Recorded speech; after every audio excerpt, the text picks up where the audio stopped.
5వ రోజుగా మహాపాదయాత్ర కొనసాగుతుంది స్వామి. ఒక టీం మాదిరిగా మన హరీష్ స్వామి గారు తన వెంట 8 మంది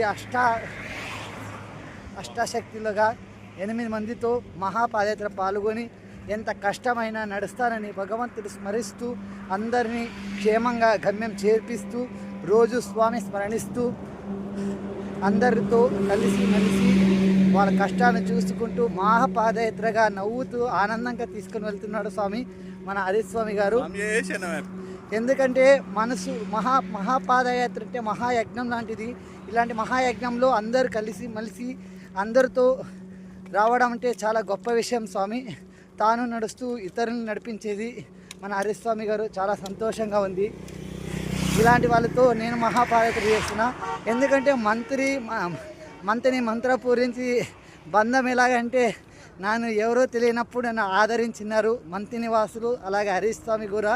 అప్పటి నుంచి మళ్ళీ ఇప్పుడు మేము కొనసాగుతూనే ఉంది యాత్ర. మన హరీష్ స్వామి కూడా రావడం జరిగింది. చాలా సంతోషం. పూర్వ వైభోగం రావాలా, మంత్రిని వాళ్ళు కూడా ప్రతిసారిలాగా ఎక్కువ మంది నడవాలని మనస్ఫూర్తి కోరుకుంటున్నా. స్వామియే శరణమయ్యప్ప, కరిమల వాసుడు కరుణిస్తాడు. మంత్రపూరి మంత్రి నిలించి హరీష్ స్వామి గారు నడిపిస్తారు. స్వామియే శరణమయ్యప్ప. అందరూ మంచిగా ఉండాలా, అందులో నేను ఉండాలా.